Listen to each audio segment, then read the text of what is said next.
First of all, you've signed another deal with MDA. You've been with Mats for since about the pandemic, I think. It's about Yeah, just as it started, I think. Yeah. yeah. So again, great to work with. Obviously, it's always good to get your management thing sorted out. It gives you a good platform to kick on. Yes, yeah, and he's I know it's very biased to say, but he's one of the best as well. He's well, it's good for me. So yeah, I'm just looking forward to the year now. He does his job. Hopefully, I can do my job and yeah, get to where we belong. Okay. Obviously, we have to reflect on the world because, as per usual with Ricky Evans, it's a roller coaster. Isn't Um, just it goes from sort of it goes from Christmas songs and dressing up to it went this year to be very emotional and in the end. And yeah, just reflect on it for me. What do you take from it? obviously positive. Yeah, every year I do it. Every year I get like when I'm the underdog, I seem to deliver, and then I always seem to capitulate when I. Well, this year was I showed my emotions a bit too much at the end. I showed yeah, a bit too much. I'll let my injury and body collapsing on me go, and I should have just kept it behind closed doors in a way. But yeah, like I said, I beat James Wade in a very good game, played to a good standard, and then yeah, as soon as I got to the favourite tag again, it just yeah, that last 32 stage again. There's some kind of mental block there, but yeah, on the whole, I'm positive. I say it every TV event. I show people what I can do, but then there's that other side of me, which just the Jekyll and Hyde, and yeah, it still hasn't really sunk in because I haven't watched it back. I haven't really played much darts since. So like next week, obviously Milton Keynes will be the first event back. So I'm hoping, yeah, well the the day before I'll get a few like the adrenaline will start pumping again, and then we're back onto 2026. But yeah, I kind of had a couple of weeks away from darts after that because yeah, it really did annoy me personally. And is that again what we spoke about before the tournament? I mean, I spoke to you in Wolverhampton, didn't we, about extensively about how you got to what an emotional year it had been for you. Yeah, And there was a lot of that seemed to come out in yeah, different ways at the Ali Pali. Obviously, an awful lot. I mean, your sister was obviously on your mind a great deal. I mean, that carried you through. But of course, when you've got and you obviously you've had this injury sort of thing going on as well, and you had your mum there, and it's all these. It yeah. was like a potent cocktail in the end, wasn't it? I think that's what it was. I think it was just everything got to me. The darts weren't going where I wanted them to, and I think the emotions just let out, and I just instead of like I didn't give up as per se. It looked like I did, but it was the same way I threw against Luke Woodhouse at the Grand Slam, and I won that game. So it does work like when I throw like that sometimes. But yeah, my attitude and my body language at the end wasn't the best. I'll be honest with that. Yeah, and like you said, I think everything just hit me. The darts weren't going nowhere near. I went where I wanted to go. Yeah, I wanted. I think I wanted to win too much, maybe. And yeah, a few tears were shed that evening. But yeah, it's one of them things. It means a lot to me. It means everything. So this is all I'm good at. So if things aren't going well, I wear my heart on my sleeve. You know when I've hit a good score. You know when I've hit a bad score. That's Ricky Evans. It's what I do. But maybe need to rein that in a bit. Okay. And just talk me through. I mean, obviously after the losing to Charlie, I mean, you go back. Your new other half sees the downsides. The good sides and the shedding from tears. What do you explain that to me that night? I mean, obviously it's tough when you go out in that manner, isn't it? Of course.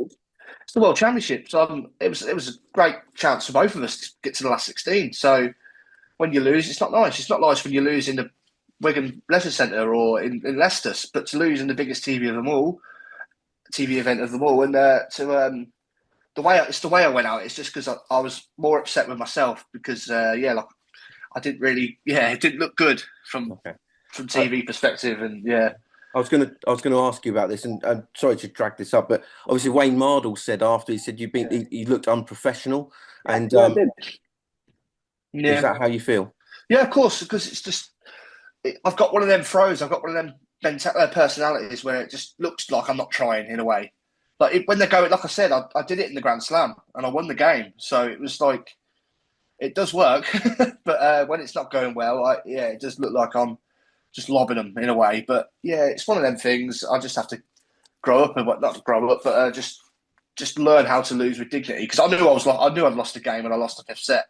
Just, the body wasn't letting me. That I literally had my arm was really in big bits. But there you go. That's life, and hopefully we can get that sorted this year, and we can get the happy Ricky and Smiley again. Because when I'm happy and smiling, I think darts is better because everyone seems to like me for some reason. But yeah, it's great. But there's that other side that I've shown, and I did get a bit of hate online, and rightly so in a way. But there we go. We move on. Good stuff. Listen, Wilson, thanks, Ricky. I'll hand you over to Connor now. Ricky, thanks for talking to us. Just on that point, you said that everybody likes you. Does that popularity add more pressure on you? Because James Wade is a huge name, and yet you had the crowd against James, and everybody sort of looks forward to your Christmas walk-ons, and they almost maybe circle your match when the schedule comes out, saying, "Oh, let's watch out for Ricky Evans." Does that add more pressure on the occasion to what is a huge pressure environment? Not really, no. Because I class myself as like a big show off. I love showing. I love making people laugh. That is my goal in life. Just if people smile, there's a lot of doom and gloom in the world these days. So if one silly dart player can make you smile on a walk on or because of a big checkout, then let that be me. Because I love making people smile, and the more the merrier. Keep cheering me on because I'm just going to keep coming up with these silly ideas and walk ons, and because that's who I am. I'm not trying to be someone I'm not. I'm just trying to have a laugh and make a few quid out of this game and hopefully get a couple of titles. So yeah, it's great, the fan base. I mean, for someone that's never won nothing, I've got one of the biggest like fan bases in the world. I'm not going to go full bunting on everyone, but it's brilliant. I can't thank them enough. When I'm struggling, they're there. When I'm playing well, the noises, the songs, it makes you like, what's the word? All them years of practicing and wanting to be where I am, like to do what I am doing. It makes it worth it because like I said, I'm world number 40, but I'm fans' popularity. I must be top 10. You say you're world number 40. You've always said to us that you believe you are a top 16 player. Within the darts world, you're still quite a young man, but you've got about 13 years on tour, something like that. What do you need to do then to find that next step and get top 32 and push towards those top 16 and get to where you think you should be? Bit of belief, I guess. Bit of consistency. I always think my dedication's there. I played more darts than probably 80-90% of the tour.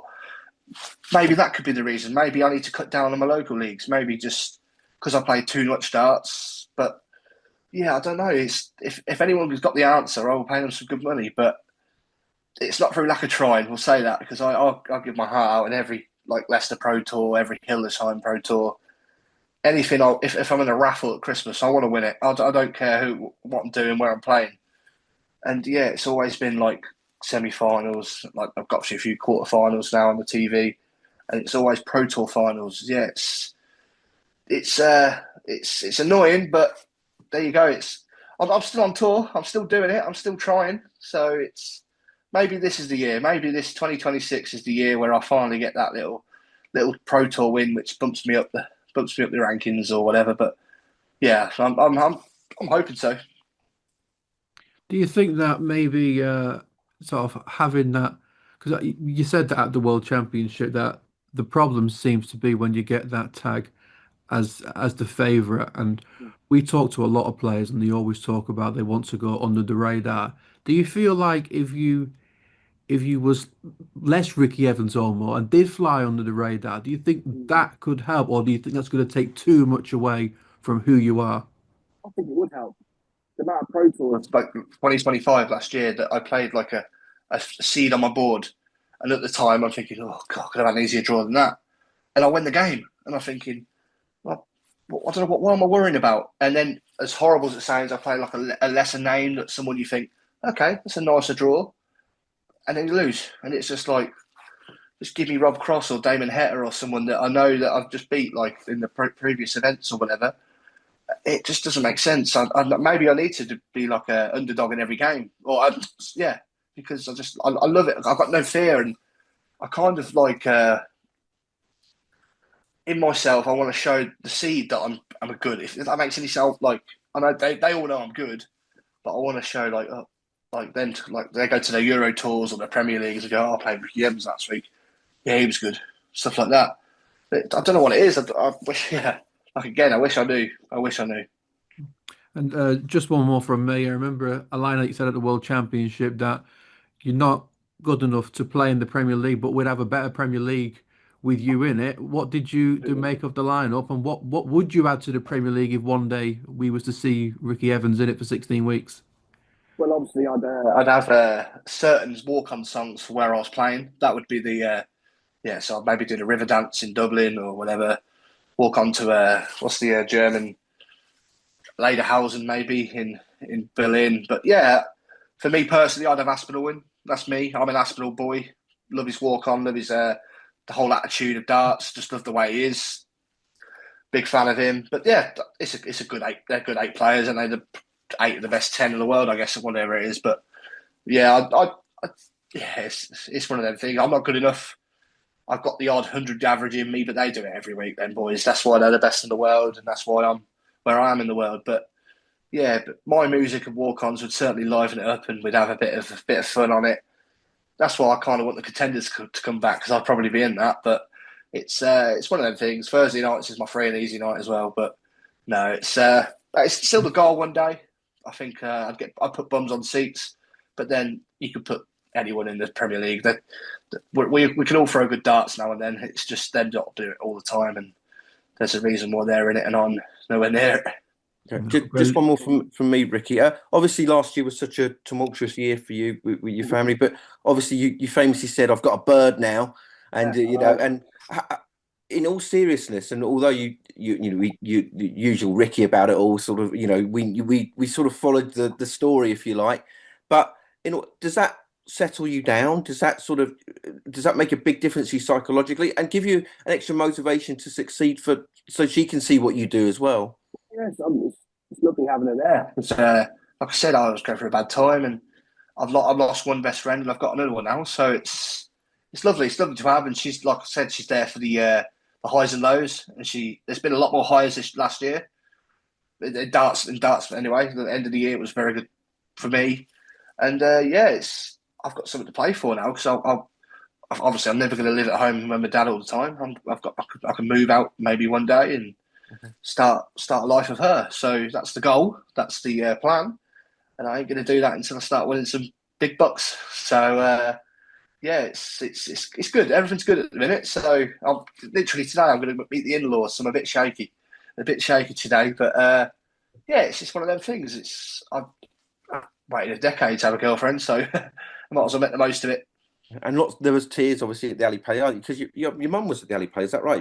Every game, yes, every game. I mean, that was one of the most emotional moments. You know, when you're on stage and you're talking, you're pointing to her. Has she forgiven you for putting her in the spotlight? Oh, she loved it. She's it's still the what's the problem at the minute? It's still the gravy rant. That's the one. That's what still gets spoke about. Yeah, it's one of them things. Never put a camera in front of, or a microphone in front of me after I've won. I think Sky have learned that now. But yeah, it was brilliant to have her there. I think the stairs nearly killed her off, bless her, walking up all them stairs. But yeah, maybe this year I'll take her again, or maybe take her to a few more events. I bet you can't walk into a Toby Carvery now as someone giving you a gravy chant or anything. The amount of messages I've had from people like saying stuff like that, and Fray Bentos got on the jumped on the bandwagon. They sent me some pies and stuff like that.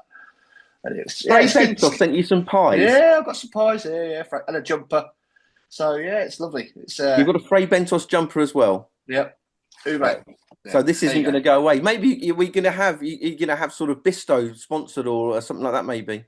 The old boss, I guess. I'm sure he'll sort of deal out if they come knocking. But yeah, more the merrier. I mean, I could try it. I said after I beat James Wade, I have to try it, and I still haven't. So I'm hoping my girlfriend forgets about that.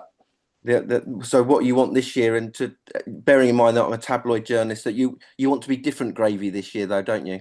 That would be nice. We'll set that line. Yeah, that's a very good line.